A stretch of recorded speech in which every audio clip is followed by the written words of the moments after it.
concordância no coração do teu filho. Eu quero, Senhor, me colocar, Senhor, nas tuas mãos para ministrar essa palavra. Senhor, eu sou dependente do teu Espírito Santo. Sem ti eu não sou nada, não sou ninguém. Eu necessito, Senhor, do Senhor sobre minha vida, Senhor, para mim poder falar o recado a qual a tua igreja, Senhor, precisa de ouvir. Fala conosco nessa noite, Senhor. Entra o Espírito Santo sobre nós, com seu Espírito renovando, Senhor, as nossas forças, a nossa fé, e que a palavra venha trazer cura, libertação, trazer resultados de mudança sobre vidas de pessoas nessa noite.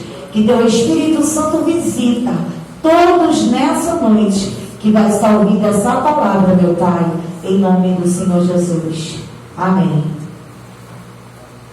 Atos diz assim a palavra do Senhor. Paulo em Atenas e o seu discurso no Areópago. E os que acompanhavam Paulo o levaram até Atenas. E recebendo ordem para que Silas e Timóteo fossem ter com ele, e o mais depressa possível, partiram. Enquanto Paulo os esperava em Atenas, o seu espírito se comovia em si mesmo, vendo a cidade tão entregue à idolatria, de sorte que disputava na sinagoga com os judeus e religiosos, e todos os dias na praça com que se apresentavam. E alguns dos filósofos epicureus, estoicos, contendiam com ele. Uns diziam: que quer dizer estes paroeiro? E outros parece que é pregador de deuses estranhos, porque ele anunciava a Jesus a ressurreição. E tomando-o, levaram ao Areópago, dizendo: poderemos nós saber que nova doutrina é essa de que falas? Pois coisas estranhas nos trazes aos ouvidos. Queremos, pois, saber o que vem a ser isto. Pois todos os atenienses estrangeiros, residentes, de nenhuma outra coisa se ocupavam, senão de dizer e outra alguma novidade. Estando Paulo no meio do Areópago, disse: varões atenienses, em tudo vos vejo um tanto supersticiosos, porque passando eu e vendo os vossos santuários, achei também um altar em que estava escrito: ao Deus desconhecido. Esse, pois, que vos honrais, não o conhecendo, é o que eu vos anuncio. O Deus que fez o mundo e tudo o que nele há, sendo o Senhor do céu e da terra, não habita em templos feitos por mão de homens, nem tampouco é servido por mão de homens, como que necessitando de alguma coisa, pois ele mesmo é que dá a todos a vida, a respiração e todas as coisas. E de um só fez toda a geração dos homens, para habitar sobre toda a face da terra, determinando os tempos, já dantes ordenados os limites da sua habitação, para que buscassem ao Senhor, se porventura tateando o pudesse achar, ainda que não esteja longe de cada um de nós, porque nele vivemos e nos movemos e existimos, como também alguns dos vossos poetas disseram, pois somos também sua geração, sendo nós, pois, a geração de Deus, não havendo de cuidar de que a divindade seja semelhante ao ouro, ou à prata, ou à pedra esculpida por artifício e imaginação dos homens. Mas Deus, não tendo em conta o tempo da ignorância, anuncia agora todos os homens, em todo lugar, que se arrependam, porquanto tem determinado um dia em que, com justiça, há de julgar o mundo, por meio de varão que destinou, disse, e disso deu certeza a todos, ressuscitando uns dos mortos. E como ouviram falar da ressurreição dos mortos, uns escarneciam e outros diziam acerca disso: que ouviremos outra vez. E assim Paulo saiu do meio deles. Todavia, chegando alguns varões a ele, creram, entre os quais estavam Dionísio e o Areopagita e uma mulher por nome Damaris, e com eles outros. Amém? Podeis sentar em nome do Senhor Jesus? É uma palavra que nós vamos ministrar hoje, que Deus ele colocou no meu coração, uma palavra que não é muito assim, muito pregada, né? Paulo, ele pregou nessa capital de Atenas e não se intimidou em meio ao povo grego, em meio ao povo que vivia a uma apostasia de uma idolatria. Quem foi o apóstolo Paulo? O apóstolo Paulo foi um homem que ele estudou aos pés de Gamaliel, um homem que teve conhecimento, um homem estudioso. Ele foi preparado ali para poder pregar para pessoas que conheciam também letras. Foi um homem letrado. O apóstolo Paulo, ele foi um rabino. Ele aprendeu com o professor Gamaliel. Foi um homem que fez uma grande diferença através do conhecimento de letras.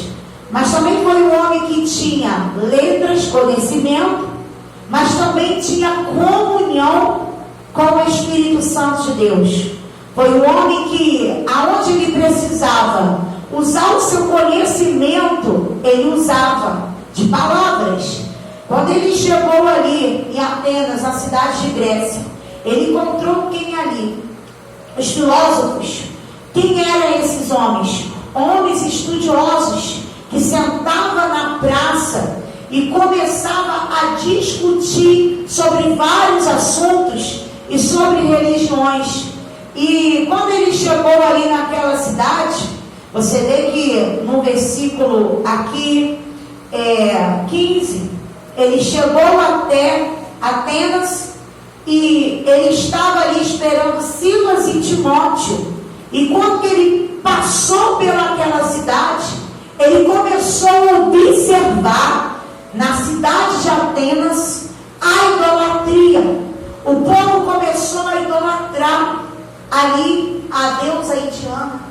O povo tinha uma adoração a tantos deuses que aqui Petrônio fala. Petrônio foi um estudioso, né? Foi homens estudiosos. Petrônio foi um escritor que ele deixou escrito, ele veio da cidade de Roma, e ele deixou escrito que foi ali aproximadamente 30.000 altares aos deuses que eles criavam.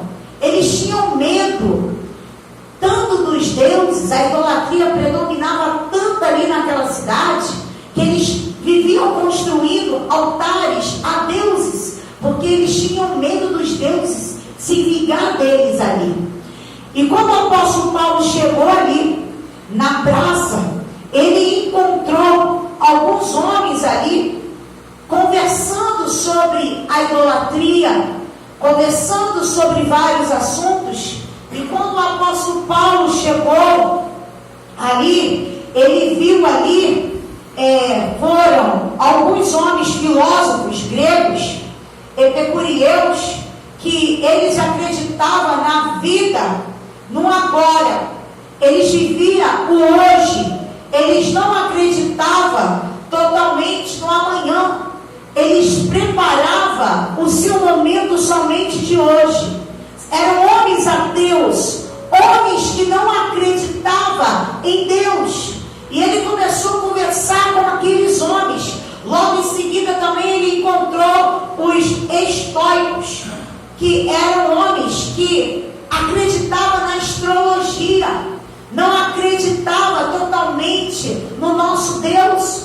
Homens que acreditavam que você nasceu somente com destino e nada mudaria.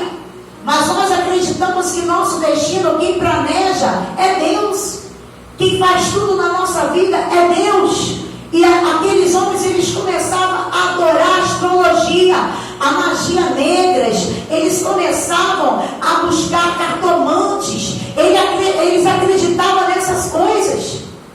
E quando o apóstolo Paulo chegou ali a Atenas, meus amados, que eles começaram a ver totalmente a idolatria predominando. E aqueles 33 mil altares, ele começou a achar aquilo terrível.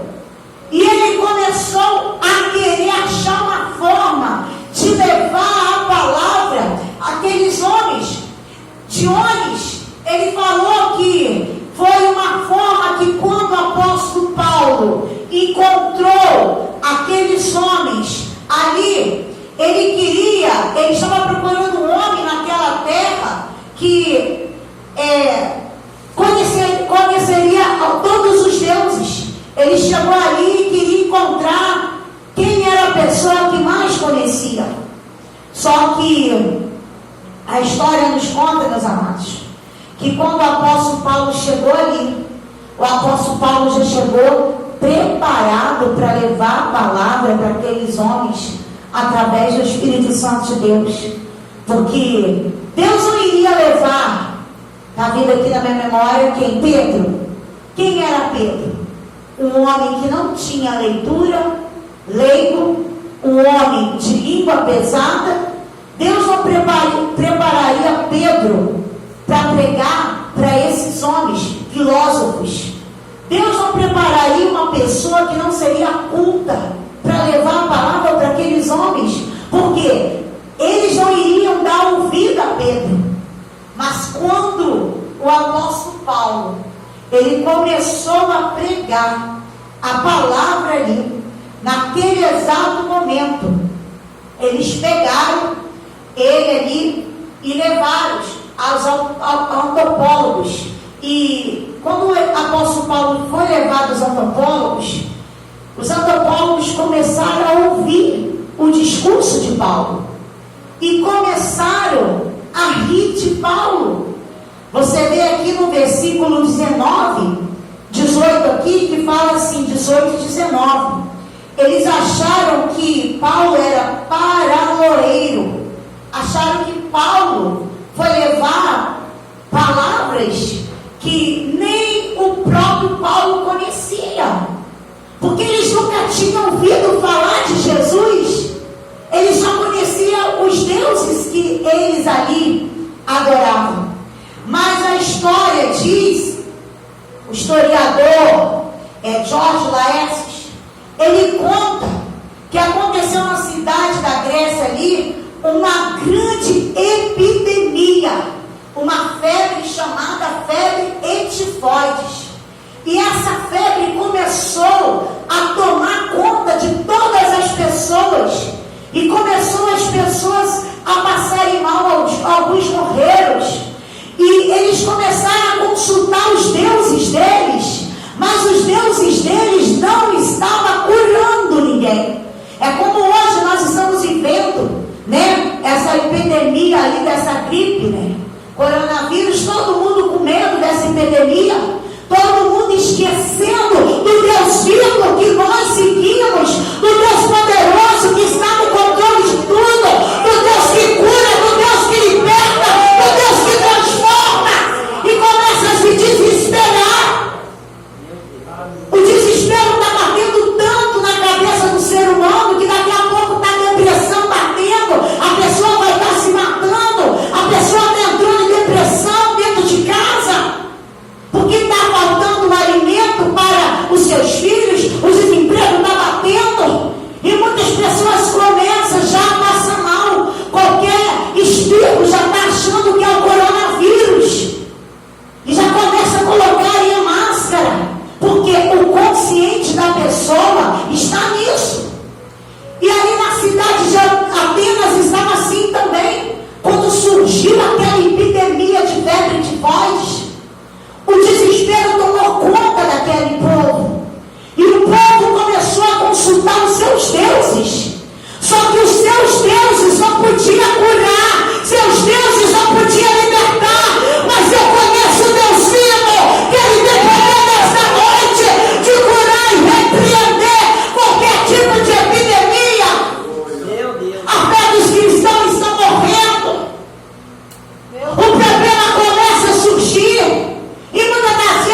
que vocês me achem de louco nas minhas palavras, Epineus falando assim para eles, então vocês fazem uma coisa, prepara aqui, no Monte Areópagos, o monte tinha aproximadamente 1.127 metros, em cima das colinas, e prepara ali umas ovelhas, e quando essas ovelhas a descer a esse morro, a esse monte, e aonde as ovelhas parar, é o Deus que vai resolver o problema, que vai fazer a cura, é o Deus que temos que acreditar, que tem o poder de libertar essas pessoas dessa febre, desse problema que surgiu aqui em Atenas. E naquele momento, os antropólogos não estavam entendendo o que Epineus estava falando, mas obedeceram, prepararam as ovelhas e colocaram as ovelhas para descer. E quando as ovelhas começaram a descer, eles acharam que as ovelhas parariam em pastos verdejantes, que elas encontrariam ali a grama e começariam a comer, mas elas não pararam. Elas desceram aquela colina e foi naquele altar que estava ao Deus desconhecido, e foi esse Deus desconhecido que repreendeu aquela febre tifoide, foi esse Deus desconhecido que o apóstolo Paulo aproveitou, e quando viu o altar preparado ao Deus desconhecido, ele começou a pegar ali uma brechazinha e falou: esse altar aqui é esse Deus desconhecido que eu vim pregar para vocês, o Deus que cura, o Deus que salva, o Deus que liberta, o Deus que batiza com o Espírito Santo. Ele está aqui no nosso meio, levanta a tua mão, não importa a tempestade, não importa o problema, saiba que nós servimos o Deus vivo que tem poder, o Deus que repreende qualquer epidemia, o Deus que liberta, o Deus que cura. Como nós cristãos vamos falar que Deus cura, se na hora que começa as enfermidades, as adversidades, os problemas, somos nós mesmos que estamos recuando? Meu Deus! Às vezes tem ímpios